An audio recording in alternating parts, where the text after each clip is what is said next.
Olá galera, bom dia, boa tarde, boa noite para quem está assistindo a gente. Eu sou o médico veterinário Felipe Ângelo, proprietário da clínica veterinária VetForte. Hoje a gente está com a Taliane, que vai se formar agora, está no 10º período, né, Taliane? E a gente vai conversar um pouquinho sobre aquelas dúvidas, né, frequentes no que diz respeito a atendimento, a se eu vou trabalhar por conta própria, se eu vou prestar serviço, e a gente vai bater um pouquinho de papo sobre isso. Ô Taliane, você vai formar agora, ficou um monte de dúvida, né, no que diz respeito a isso, né? Sim, eu assisti o seu vídeo e eu vi que talvez você poderia me ajudar, né, me dar uns conselhos, porque eu tô assim, a gente fica com o pé atrás, né, de entrar no mercado assim de cara, a gente não sabe se monta um consultório pra gente ou se trabalha para alguém, então isso dá bastante medo de encarar dessa forma.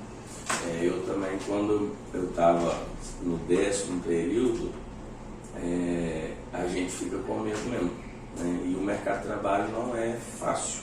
Quem falar que é fácil está falando mentira, né? Está muito concorrido e a gente tem que ter alguns diferenciais aí, além da nossa formação acadêmica, de conhecimento e etc. A gente tem que ter alguns pontos aí no qual, para a gente sobressair sobre os demais concorrentes, né? Ou colegas de trabalho nossos.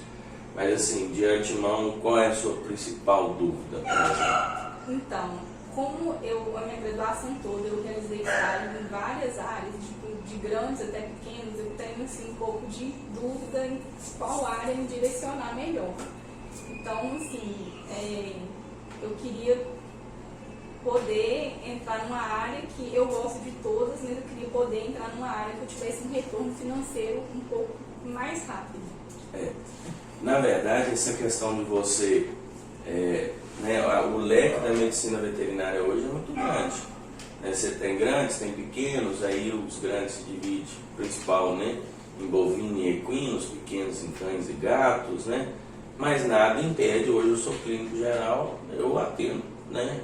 Tento fazer aí da melhor forma possível. Lógico que meu foco maior é a clínica veterinária, é atendimento de pequenos, mas por que a gente precisa meio que direcionar isso? Por causa de conhecimento mesmo, né? Hoje, no dia a dia, a gente se depara com situações no qual o seu conhecimento vai fazer total diferença para fechar o diagnóstico, para fazer o tratamento correto, para que aí sim você tenha o êxito da sua profissão ali, que você consiga reverter aquele quadro clínico daquele animal, conseguir a satisfação do seu cliente e, consequentemente, que é o que a gente quer, que é fidelizar esse cliente, fazer com que ele venha uma vez por algum motivo e ele se permaneça, né, sempre com você seja aquele veterinário de confiança dele, né? Então seria basicamente isso, você direcionar, primeira coisa,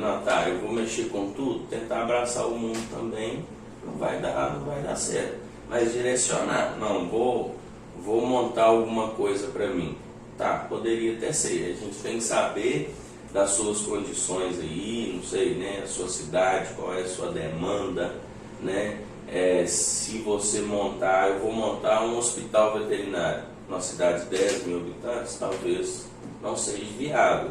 Não, um hospital não vou montar uma clínica, ou eu vou montar um consultório, né? E aí, nesse ponto, você teria que estudar a sua demanda, se realmente tem demanda, o seu investimento, né? Porque não é barato, né? Você montar uma estrutura básica. E quando eu falo estrutura básica, o que eu estou falando? Eu não estou falando que você tem que comprar um raio-x de 300 mil reais, mas você tem que ter uma estrutura básica ali de um local confortável, um local aconchegante, né? Você vai ter que ter uma equipe de trabalho, porque sozinha também você não vai conseguir.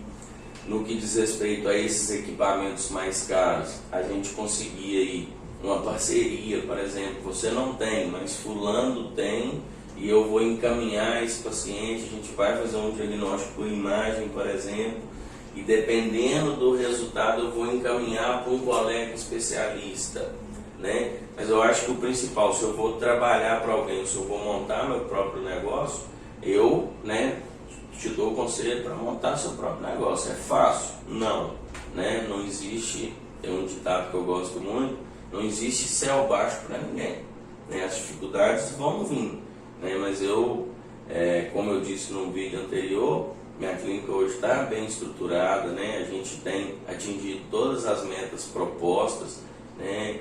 Tem que ter uma parte aí administrativa, né, do empreendedor, que a gente tem falado tanto, mas é um ramo que sim, para quem quer um retorno mais rápido, seria um bom caminho, sim. É lógico que a gente tem que ir focando aí nesses pontos principais, porque se você monta uma clínica e é igual a todo mundo, né, você vai entrar desfavorável no mercado de trabalho. Porque o fulano lá que tem 10 anos de formado, eu vou nele, já que a estrutura é a mesma, as condições são as mesmas, você tem que ter algo diferente para que você consiga sair na frente dele, ou pelo menos se equiparar a isso. Seria basicamente isso, neste primeiro ponto. E como que você conseguiu assim, se sobressair nessa parte administrativa? Porque na graduação a gente não aprende isso assim, mais a fundo, né? Na prática mesmo, como administrar uma clínica, uma loja, agropecuária. Isso é interessante porque na graduação acho que a gente tem uma matéria de economia, né? Durante um período, uma aula por semana, mas realmente isso é muito pouco fundamentado, né? Eu lembro na ocasião, a professora que deu aula de economia para mim, ela falou que a meta nossa era ganhar 100 mil no primeiro ano de trabalho. Eu falei, nossa, quem, né? Será que eu vou conseguir? A gente fica nessa expectativa. Mas quando eu montei a minha clínica, realmente eu sofri muito no início, porque tem alguns detalhes, principalmente eu que hoje tem a clínica, eu tenho a venda de varejo, né, que eu tentei agregar isso. E aí você se depara com alguns problemas, tipo fornecedor, pagamento de boleto, emissão de nota fiscal, né, o quadro de funcionário, né, aí entra o contador que te ajuda muito, né, no que diz respeito a isso. Mas a grande sacada minha foi o quê? Eu já no vídeo anterior eu descrevi isso. Eu peguei uma loja de varejo que só era venda de produtos agropecuários e medicamentos, etc. E quando eu entrei como médico veterinário, eu montei um consultório no fundo da loja. Ele durou 2 meses. Por quê? Era um consultório que o cliente tinha que passar toda a minha loja, passar no meio de ração, passarinho, para ser atendido por mim. E nesses 2 meses eu vi que a grande maioria dos meus concorrentes trabalhavam dessa forma, né? E eu falei, não, eu preciso fazer algo diferente. E aí foi quando eu montei a clínica paralelo, né? Hoje na nossa clínica a gente não vende, exceto vacina, eu não vendo medicamento, eu não vendo ração, não vendo nada na clínica, mas eu tenho paralelo a isso uma venda de varejo. Então o que fez eu despontar para chegar onde eu estou hoje é essa estrutura que eu fiz para receber meu cliente, né? Então esse foi o atrativo, uma clínica bem montada, com bloco cirúrgico, internação, consultório, que é o que o nosso conselho pede hoje, né? Claro que com a minha identidade, né? Eu falo muito isso. A minha clínica hoje, eu acho que todo mundo que chega aqui que é um médico veterinário, né? Homem que é dono, né? Mas com a sua identidade, fazer com que esse local seja uma extensão da casa do seu cliente, né? Que ele venha para cá, que ele tem confiança, que ele é bem recebido, ele conhece toda a equipe, todo mundo conhece ele, e assim sucessivamente. Então, aonde eu me destaquei foi realmente nessa junção, né? De agregar o ponto de venda a varejo com a prestação de serviço especializado. Claro, hoje falta alguns equipamentos, né? Igual, por exemplo, no início a gente falou sobre o raio-x. Eu não tenho um raio-x hoje, mas eu tenho uma pessoa que eu tenha acesso rápido de um raio-x de excelente qualidade, um raio-x digital, e etc, etc, etc. Então a gente tem que ter esses caminhos.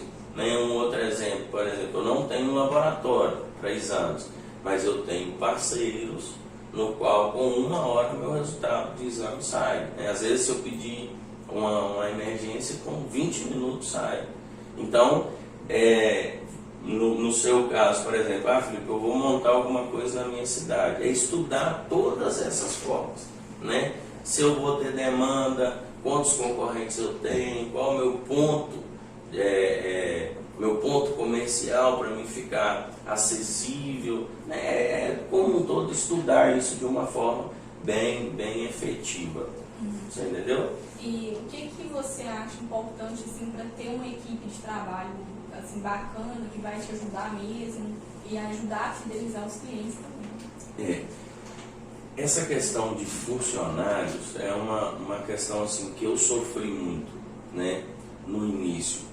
Quando eu adquiri a loja, eu comprei ela de porteira fechada, vamos dizer assim. Todos os funcionários que trabalhavam nela, eu fiquei com esses funcionários. E foi um desafio muito grande para mim. Hoje eu faço até uma separação de funcionário e de equipe de trabalho. Então eu tive uma rotatividade muito grande. Hoje, graças a Deus, eu tenho uma equipe hoje. Mas antigamente eu tinha funcionário. Eu brinco o seguinte, aquele funcionário que faz aquilo, o arroz com feijão, mas pensa principalmente no salário dele, no 5º dia útil do mês, ele provavelmente não vai fazer parte da sua equipe, né? O que eu converso hoje com a minha equipe é que tanto eu quanto eles, a gente depende disso aqui, né? Se a gente não tiver cliente, eu não tenho como pagar eles e nem pagar o meu próprio salário. Inclusive hoje eu sou assalariado aqui também, né? Apesar de ser proprietário, eu tenho o meu salário. Então, eu não tenho como ficar bancando do meu próprio bolso um funcionário meu que não abraçou a causa. Então, o que a gente tenta fazer aqui hoje, né, na nossa equipe? É pensar num bem comum, que é a Vetforte hoje, sabendo que a gente depende desses clientes para que a gente consiga sobreviver e crescer, e posteriormente aí a gente trabalhar com aumento de salário, comissão, né, para que todos os envolvidos fiquem extremamente interessados nisso e pense o seguinte: esse cliente que veio é da Vetforte, mas eu dependo da Vetforte para sobreviver, para que ela pague o meu salário. Quando o seu funcionário pensar dessa forma, ele vai deixar de ser funcionário e vai fazer parte da sua equipe. E aí, esse é o grande diferencial. Agora, claro, a gente tem como dar treinamentos, né, de alguns pontos específicos. Por exemplo, para a menina a minha colaboradora que trabalha na recepção, tem alguns pontos chaves que a gente dá um certo treinamento, sim, né, para direcionar ela de um bom atendimento, sempre com educação, né, tratando o cliente bem. Isso teoricamente parece que é até o básico, mas quando você vem para a prática, realmente eu já tive funcionário aqui que falei assim: nossa senhora, se você tratar mais um cliente meu dessa forma, eu vou perder todos os meus clientes, porque realmente parece que está fazendo com má vontade e isso não é legal. Então esse treinamento que a gente dá e o incentivo é interessante para que você forme uma equipe e não tenha somente funcionários, né? Aqui eu tenho hoje a satisfação de falar que a gente trabalha num ambiente de trabalho assim, numa equipe de amigos, né? Todo mundo se dá bem, o clima é bacana e isso é importantíssimo. E o cliente visualiza isso, né? Essa interação entre a equipe de trabalho, quando ele é bem recebido, todo mundo em harmonia, todo mundo sincronizado. Por exemplo, a menina da faxina veio e fez a faxina daquela forma que tem que ser feito, o cliente chega na recepção, ele é bem recebido, mas quando ele chega no meu consultório, a ficha já está aqui com o nome do cliente, com o nome do cachorro, né, ou do gato, que seja que a gente vai atender. Então o cliente observa isso, ele percebe isso mesmo que inconscientemente, mas ele percebe isso e isso é favorável sim, ajuda muito. A equipe de trabalho, eu brinco que a gente não dá conta sozinho, né? Então eu estou aqui, médico veterinário, eu tenho a parte administrativa, mas se eu não tiver ali uma equipe bem formada, eu não consigo sobressair, entendeu?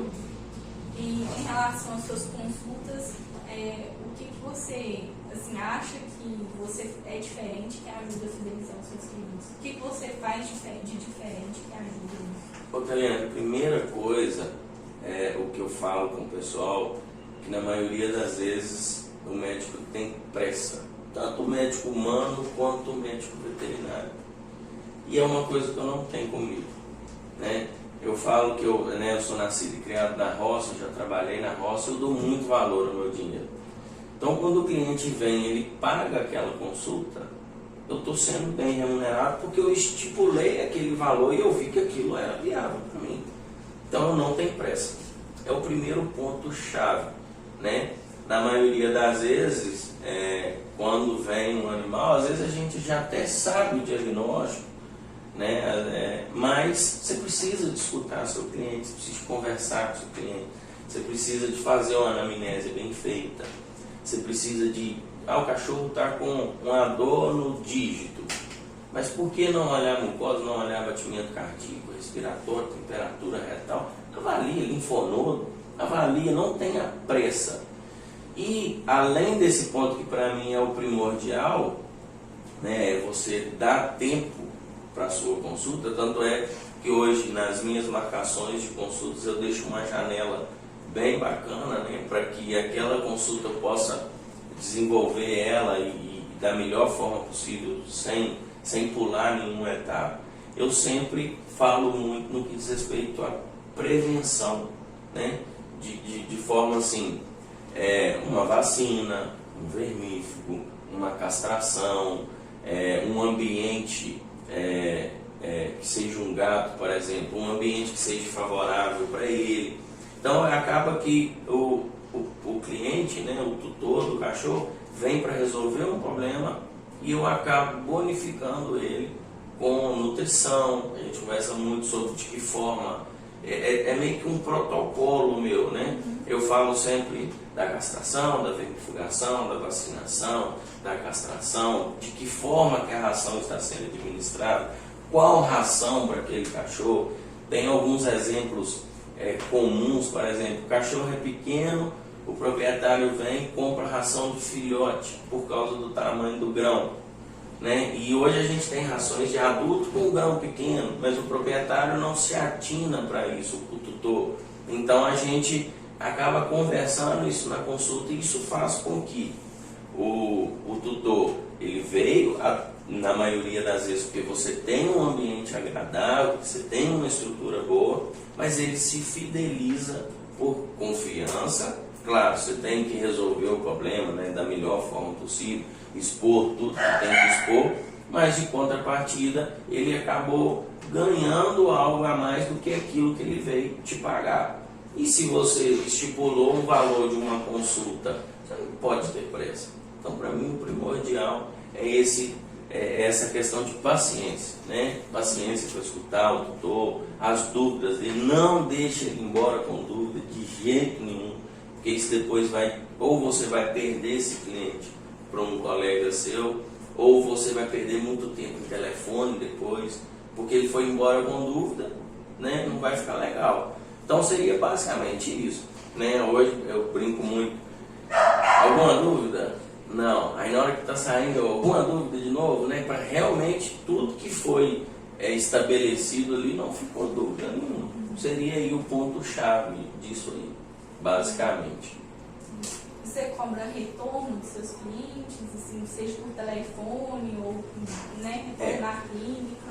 Quando eu falei do valor que eu cobro na consulta, inclusive é como se eu pegasse essa consulta e dividisse por 2, porque o retorno é essencial. principalmente quando a gente consegue de forma positiva resolver o problema do cliente. Quando ele retorna, e isso na maioria das vezes a gente tem que cobrar, eu peço as meninas para ligar, eu peço para avisar o dia, a hora, e quando a gente consegue o êxito, que é a parte positiva, que você conseguiu reverter aquele problema, né? E ele vem com o cachorro bem, né? E isso gera uma satisfação muito grande para o tutor, ele se sente importante, né? E realmente ele é muito importante para a gente, porque, igual eu falei, é ele que paga nossas contas, é ele que paga nosso salário. Então, quando o cachorro vem para um retorno, mesmo que a gente não tenha conseguido reverter, mas a gente tem que resolver aquele problema que foi disposto na primeira consulta, então eu cobro sim o retorno. O retorno ele é importante, e aí a gente acaba afunilando aí esse contato com o animal, né? Você estreita essa relação entre tutor, paciente e médico veterinário. E você aumenta o contato, você fideliza dessa forma, com certeza, o seu cliente, né? E a gente precisa dele. Então esse retorno é extremamente importante, sim. Eu cobro, eu faço questão, inclusive quando eu estipulei o preço da minha consulta, eu dividi por 2. Né? Claro, o retorno na maioria das vezes é mais rápido do que a consulta, né? Aí nos retornos a minha janela de tempo é menor, né? Porque teoricamente a minha primeira consulta foi muito bem feita e aí eu consegui esclarecer todas as dúvidas, a gente está no retorno realmente é mais rápido. Mas isso eu aumento a minha relação com o meu cliente, com o animal passa a conhecer a gente. Às vezes naquela primeira ocasião você teve que coletar uma amostra de sangue, né? Teve que dar uma agulhada. Nesse retorno você só faz carinho, você não vai fazer com que ele tenha nenhum sofrimento, então você acaba aumentando essa relação aí entre, né, igual eu falei, tutor, paciente e médico veterinário. É importantíssimo, sim. Beleza? Ó, espero ter te ajudado de alguma forma, né? Ficou bastante, ainda tem bastante coisa para a gente conversar ainda, mas de um modo geral eu acredito que eu tenha te ajudado aí nessa profissão linda que você escolheu, que eu gosto bastante, né? Sou fã incondicional da medicina veterinária. Fica aí a dica para todos aí e até a próxima, se Deus quiser. Abraço, com Deus.